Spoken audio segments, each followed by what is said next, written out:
So I was thinking this afternoon when you started to stream into this place, I was thinking, oh, it would be better to be a governor or to be something like that, political head.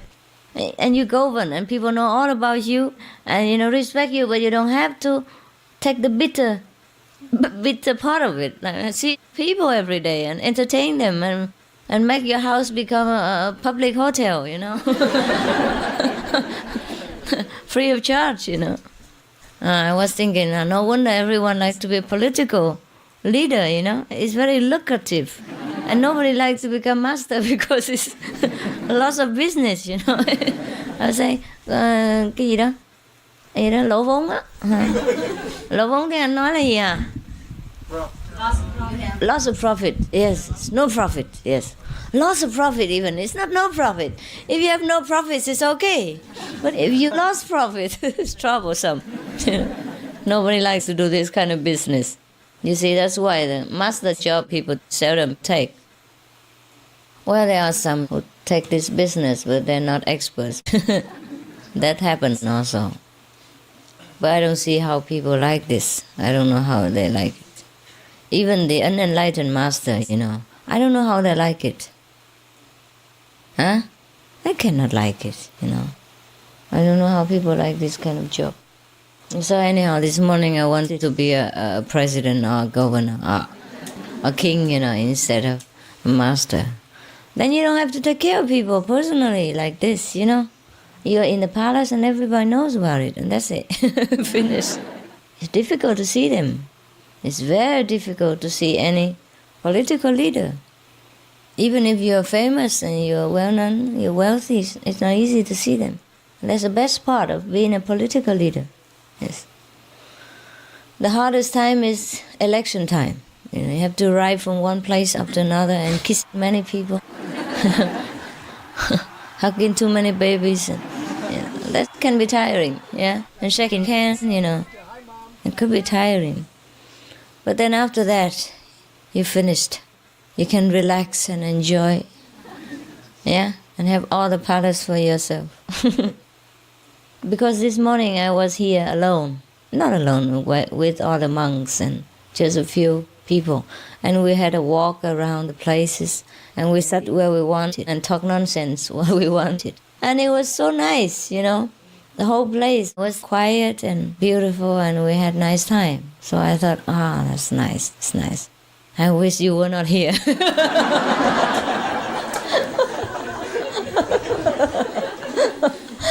When you go on holiday, you always write a postcard and say, wish you were here. But I would write, say, wish you weren't here. Well, I was a little bit scared before I met you, but now I met you, it's over. So my fear is over. Sometimes you have to face the fear, and then it's over. Yes, you don't think the master has no fear and no struggle. I was struggling upstairs. Yes, I was struggling to decide whether to eat first or to see you first. That was a big business for me. And then I was struggling to see whether, to come out in the daytime or just to come at night. I was struggling between sleeping, enjoying and coming to see people. Because I was afraid that maybe some of you will leave before evening and have no chance to see me, and you may complain. Anyone left before? No, huh? Yes, that's good. So that's my struggle. You have your struggles and I have mine. You see, each one has something. So don't complain. I have a lot of struggle, especially for you. Sometimes, like I struggle whether to go to the United States or not, or to go around the world or not, to see you or not. I know many of you like to see me, but I know that I don't like to go. I hate traveling. You know that, huh? And also, I was just tired after the Asian tour and I have to rest. But anyhow, when I'm here, I feel also nice. Yeah, also nice, yes. You want many things, people, the mind. One this and one everything. So sometimes we just cannot listen to it all the time. The computer, the chattering box, the chattering computer. So we have to get on with what we want to do. Yeah, that's the point. This afternoon I was also thinking of the refugees, and I feel so bad. I feel so sorry for them. I wish I could bring them immediately to somewhere. I wish we have a nation, an island or something, independent. And then we just bring them there and they do what they want. Because I've been to many countries and begging them to accept them. And there is so much bureaucracy. And sometimes bribing and all that. And I hate all this. I'm really tired of this world and the way people work. I don't know how many humanitarian people are left in this world anymore. As soon as you want to help somebody, they want you to help them first. And it's not that it's so necessary. They just want things. Because they think they deserve it. They think they have the right to do it. I hear of people who are brokers, brokers. Like real estate brokers and finance brokers. Prime banks and all that, brokers, or land brokers, house brokers.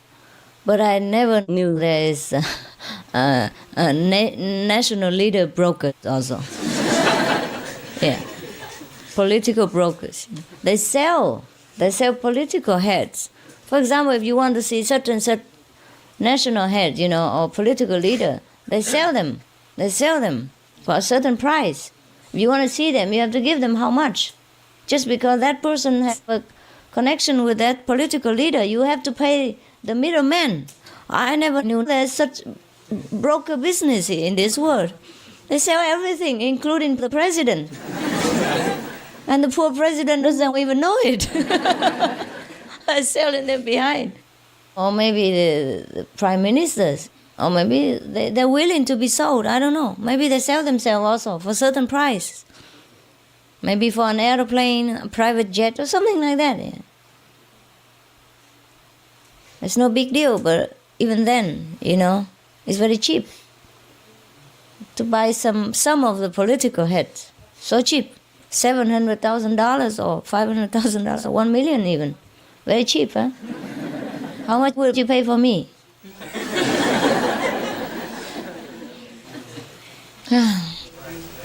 Huh? Yes, priceless.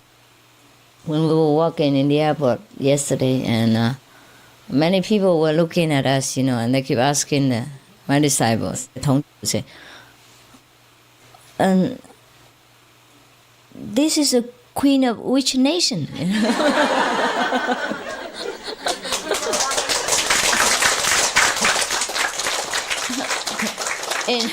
When I was in another part of the world, they asked them. I was in Miami the other day. Also for Vietnamese refugees. I hate to tell you all this because nothing has a result. Therefore, I don't tell people. You just have to know, that's all. But I cannot tell you everything in detail because you only know when it's successful. Otherwise, you don't need to know. But since I mentioned it, you can only know that much. It's enough.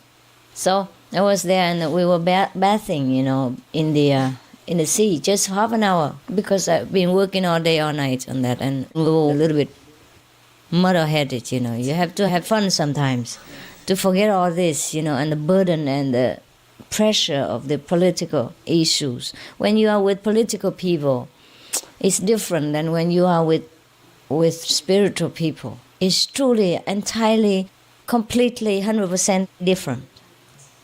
I wish you never have to deal with them. Not all of them are so nice.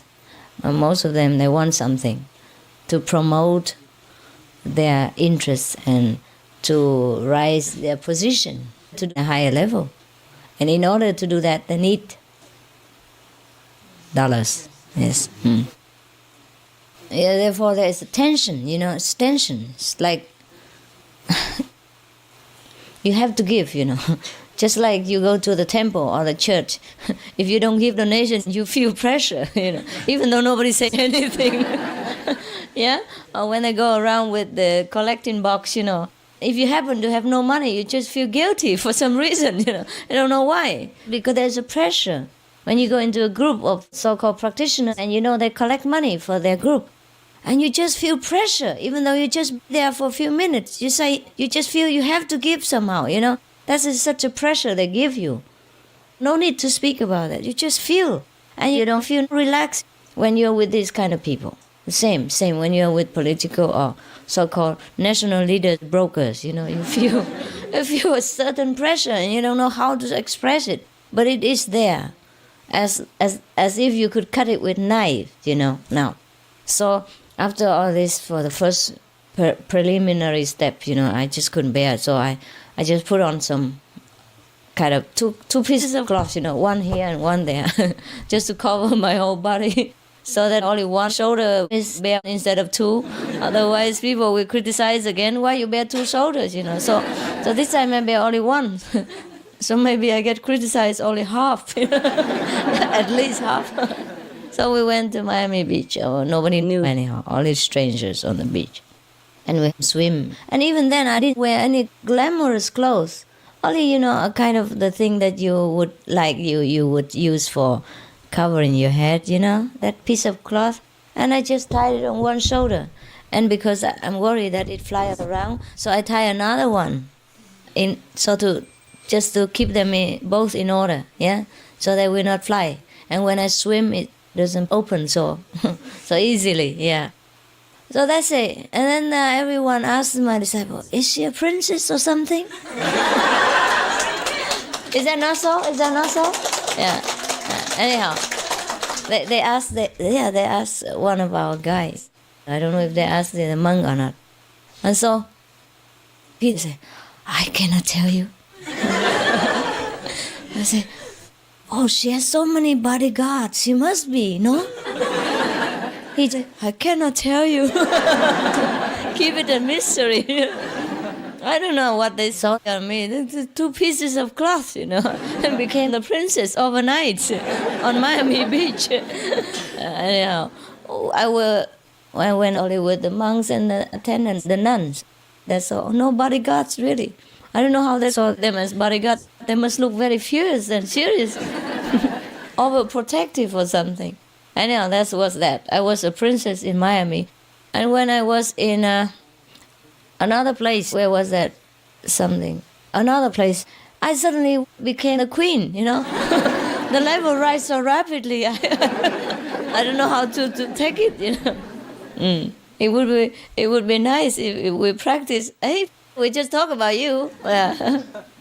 It would be nice if we could just become a kind of a bodhisattva on Miami Beach, and then when we come to New York airport, we become Buddha. It would be fast, huh? Yes. Yes. Just like the way I rise from princess to queen, very fast from Miami to New York airport. So fast.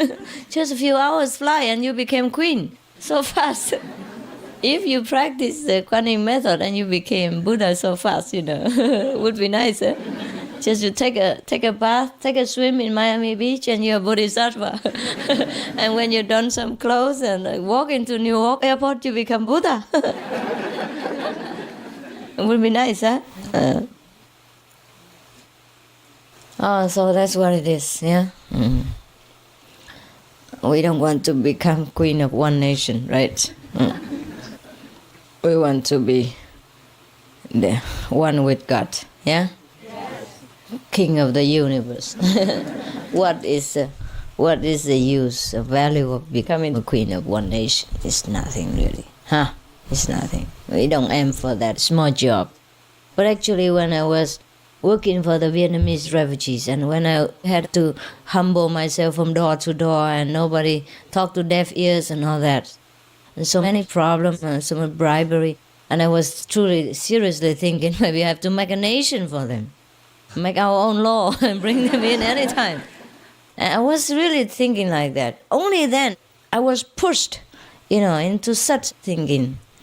Otherwise, I would never dream of that because it's so much trouble, And you have to establish many things. And I don't know if we can run a nation. But for us, it's no problem, huh? We don't need to run, huh? If, for example, if we have a nation of our own, or vegan, meditation, no problem, no need to run. Everybody runs themselves. Run to my office. And we run together. Yeah, it would be nice, huh? But if we have a nation, we just take them, huh? How many can we take? Many, yeah? We work and then each one take care of one refugee. We have too much. Too much manpower and too much finance for that. If we take only one, no problem. It's just in this world that makes so many problems. They don't allow us to do that. Otherwise, our disciples will take one person, no problem. Even all the Haitian people or the African, we take them all. No discrimination.